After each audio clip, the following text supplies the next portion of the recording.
নমস্কার বন্ধুরা, তোমাদের সকলকে স্বাগত সনাতনী শ্রাবণী চ্যানেলে। আমরা তো সবাই খাদ্য গ্রহণ করি শরীরের পুষ্টির জন্য, কিন্তু তোমরা কি জানো আমাদের আত্মারও খাদ্য আছে? সেই আত্মার খাদ্য কি, সেই সমস্ত বিষয়ে জানতে গেলে এই ভিডিওটি অবশ্যই দেখতে হবে। তাহলে চলো বেশি দেরি না করে ভিডিওটি শুরু করা যাক। সত্য, সংযম, অহিংসা, জ্ঞান, ভক্তি, এটাই হলো আত্মার খাদ্য। শরীর রক্ষার জন্য তো খাদ্য প্রয়োজন। খাদ্যই শরীরের পোষণ করে, পুষ্টি দেয়। মাতৃগর্ভে থেকে শিশু মায়ের শরীর হতে আহার সংগ্রহ করে। ভূমিষ্ঠ হওয়ার পরে অসহায় শিশুর অবলম্বন হলো মা। একটি বীজকে পূর্ণ অবয়ব দেন মা। মাতৃদেহে ঈশ্বর শিশুর খাদ্য যোগান দেন। শিশু ক্রমে বড় হতে থাকে। ধীরে ধীরে প্রকৃতি মা প্রদত্ত খাদ্যাভ্যাস গড়ে ওঠে এবং শরীর বৃদ্ধি পেতে থাকে। এইভাবে প্রতিটি জীবদেহ গঠিত হয়। খাদ্যের বিভিন্ন প্রকারভেদ আছে।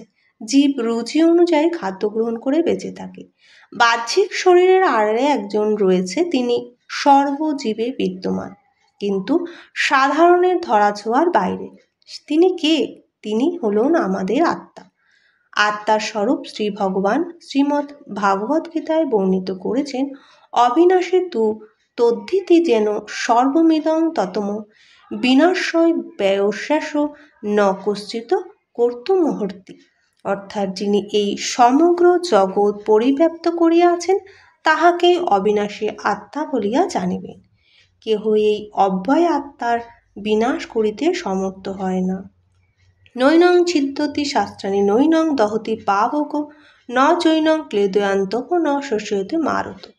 অর্থাৎ কোনো অস্ত্র আত্মাকে ছেদন করিতে পারে না, অগ্নি ইহাকে দহন করিতে পারে না, জল ইহাকে আর্দ্র করিতে পারে না এবং বায়ু ইহাকে শুষ্ক করিতে পারে না। আবার গীতাতেই ও বলেছেন, অপরোক্ষ আত্মা অছেদ্য, অদাহ্য, অক্লেদ্য, অশস্য, নিত্য, সর্বব্যাপী, স্থির, অচল এবং সনাতন। অতএব এই আত্মার জীবদেহে উপস্থিত বা বিদ্যমানতা প্রমাণ আমরা বেঁচে আছি, জীবিত। আর আত্মার শরীর ত্যাগ মানেই মৃত। এই শরীরে আর কোনো প্রয়োজন নেই, তাই মৃত শরীরের বিনাশ বিভিন্ন উপায়। কথা হলো এই যে জীবন, তারপর আয়ু, তারপর বেঁচে থাকা, তারপর মৃত্যু। বেঁচে থাকা সময়ে আমরা কর্ম করি, যা নির্ধারণ করে আমাদের অনাগত জীবনের ভবিষ্যৎকে। কথা হলো শ্রীকৃষ্ণের যে বাণী মতো আত্মার যে বর্ণনা, তাতে কোনো জাগতিক বিষয় দ্বারা প্রভাবিত নন। কোনো কিছু গ্রহণ বা ত্যাগ তো দূরের কথা, তবে তিনি যে কিছু খাদ্য গ্রহণ করেন তার বর্ণনা সদ্গুরু ভগবান শ্রীমদ্ দুর্গা প্রসন্ন পরমহংসদেব বলেছেন, সত্য, সংযম, অহিংসা, জ্ঞান, ভক্তি, ইহাই হচ্ছে আত্মার খাদ্য। প্রথম তিনটি হলো গুণ। বিশেষ গুণ জ্ঞান ও ভক্তি হলো ভগবানের সম্মুখ উপস্থিতির উপলব্ধি বা অনুভূতি হবার জন্য সাক্ষাৎ পাবার পথ, অর্থাৎ ভগবানের সঙ্গে যোগযুক্ত হবার পথ। তাই সদ্গুরু বলেছেন, আত্মার খাদ্য এই পাঁচটি, কিন্তু জাগতিক বস্তুর খাদ্য নয়। মানুষের অন্তরেই এদের নিবাস। মানুষ যেমন বাহ্যিক শরীর রক্ষার জন্য প্রকৃতি প্রদত্ত খাদ্য গ্রহণ করে, এই খাদ্য গ্রহণ অনুযায়ী মানুষের অন্তঃকরণকে বিকশিত করে, মনকে মার্জিত করে, আত্মমুখী করতে সাহায্য করে। সত্য, সংযম, অহিংসা, জ্ঞান ও ভক্তি দ্বারা আত্মার পুষ্টি হয়। আত্মা যুগ যুগান্ত ধরে মায়া প্রবাহে কর্মপাশে বদ্ধ হয়ে দেহ ধারণ করে, বারংবার যাতায়াত করে। তাই বাহ্যিক শরীরকে আমরা যেমন যত্ন করি, তেমনি আত্মার যত্নেরও চেষ্টা করতে হবে। শরীরকে শত যত্ন করলেও কিন্তু একদিন কালের প্রভাবে তা শেষ হয়ে যাবে, কিন্তু আত্মার যত্ন করলে তিনি আমাদের মায়াপাশ, কর্মপাশ কাটিয়ে ভগবানের চরণে ঠাঁই দিতে সাহায্য করবে। আমাদের আত্মার যত্নের সাথে সাথে সমস্ত কর্মকে একটু একটু করে তোমার কর্ম আমি ভিত্ত, এই ভাবনায় ভেবে করতে হবে। ক্রমে একদিন সমস্ত কর্ম ঈশ্বরময় হয়ে উঠবে, তবে আর কর্মপাশও রইবে না। অবশ্যই এইসব অভ্যাসযোগ্য। কেউ কেউ বলেন, আত্মাকে কষ্ট দিতে নেই, আত্মা যা চায় তাই করতে হয়, তা না হলে আত্মা অতৃপ্ত হয়। কথা হলো, সত্যই আত্মা কী চায় তা কি আমরা জানি?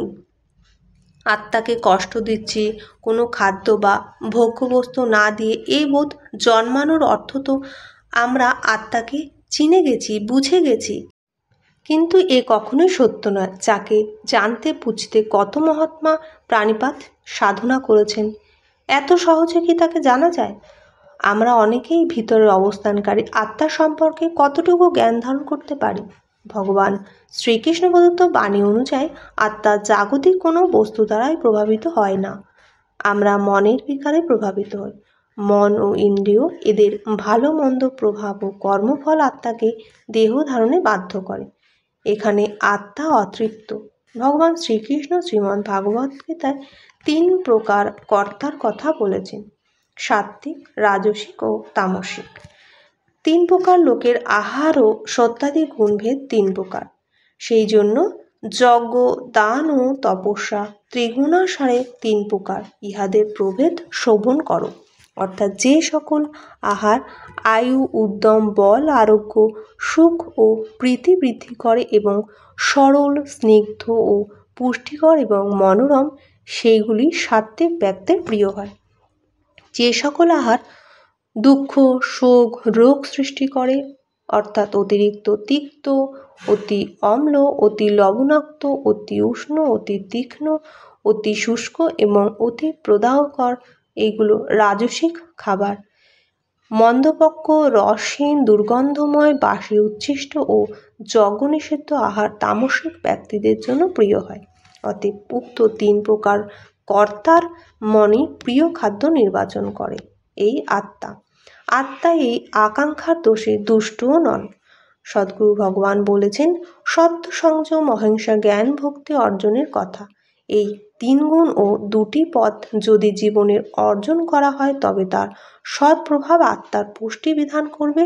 আত্মা এই জঠর যন্ত্রণা থেকে মুক্তি লাভের জন্য পুষ্টি পাবে। আশা করছি তোমাদের ভিডিওটি শুনে ভালোই লাগবে। তোমরা লাইক, শেয়ার, সাবস্ক্রাইব করে আমার পাশে থেকো। নমস্কার।